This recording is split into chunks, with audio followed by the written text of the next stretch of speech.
یہ بات سچ ہے کہ کیلنڈر تاریخ بدلتا ہے، لیکن ایک تاریخ ایسی بھی آتی ہے جو کیلنڈر کو بدل دیتی ہے، جس نے آپ کو اوپر چڑھنے میں مدد کی ہے۔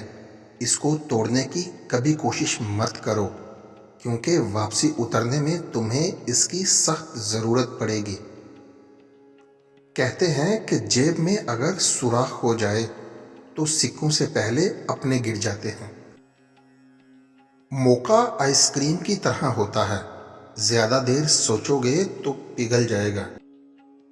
دو آدمیوں سے ملنا مشکل ہے، ایک وہ جو خود کو پہچان لے اور دوسرا وہ جو خود سے بچھڑ جائے۔ اگر آپ پتھروں پر تیر چلائیں گے تو آپ پتھروں کو نہیں، اپنے تیروں کو نقصان پہنچائیں گے۔ اگر آپ کے پاس تنکے دم ہیں تو آگ سے دور رہیے۔ جو محبت کرتا ہے اسے لگتا ہے کہ دوسرے اندھے ہیں اور دوسروں کو لگتا ہے کہ یہ پاگل ہے۔ ایک دفعہ کا ذکر ہے کہ ایک انجینئر بلڈنگ کے 10ویں منزل پر کام کر رہا تھا۔ ایک مزدور بلڈنگ کے نیچے اپنے کام میں مصروف تھا۔ انجینئر کو مزدور سے کام تھا، بہت زیادہ اس کو آواز دی، لیکن اس نے نہیں سنی۔ انجینئر نے جیب سے $10 کا نوٹ نکالا اور نیچے پھینکا تاکہ مزدور اوپر کی طرف متوجہ ہو جائے، لیکن مزدور نے نوٹ اٹھا کر جیب میں ڈالا اور اوپر دیکھے بغیر اپنے کام میں مصروف ہو گیا۔ دوسری دفعہ انجینئر نے $50 کا نوٹ نکالا اور نیچے پھینکا کہ شاید اب کی بار مزدور اوپر کی طرف متوجہ ہو جائے۔ مزدور نے پھر سے اوپر دیکھے بغیر نوٹ جیب میں ڈال دیا۔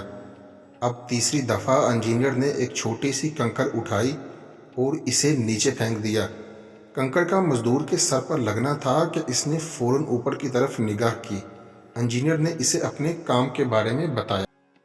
یہ در حقیقت ہماری زندگی کی کہانی ہے۔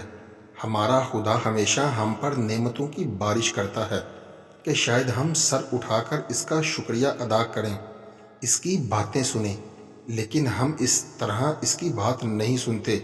لیکن جو ہی کوئی مشکل، چھوٹی سی پریشانی یا مصیبت ہماری زندگی میں آتی ہے، ہم فوراً اس ذات کی طرف متوجہ ہو جاتے ہیں۔ ہمیں صرف مشکلات میں خدا یاد آتا ہے۔ ان لوگوں سے پیار کرو جو تمہاری 3 باتیں بانپ سکے۔ نمبر 1، تمہاری ہنسی میں پوشیدہ درد۔ نمبر 2، تمہارے غصے کے پیچھے تمہارا پیار۔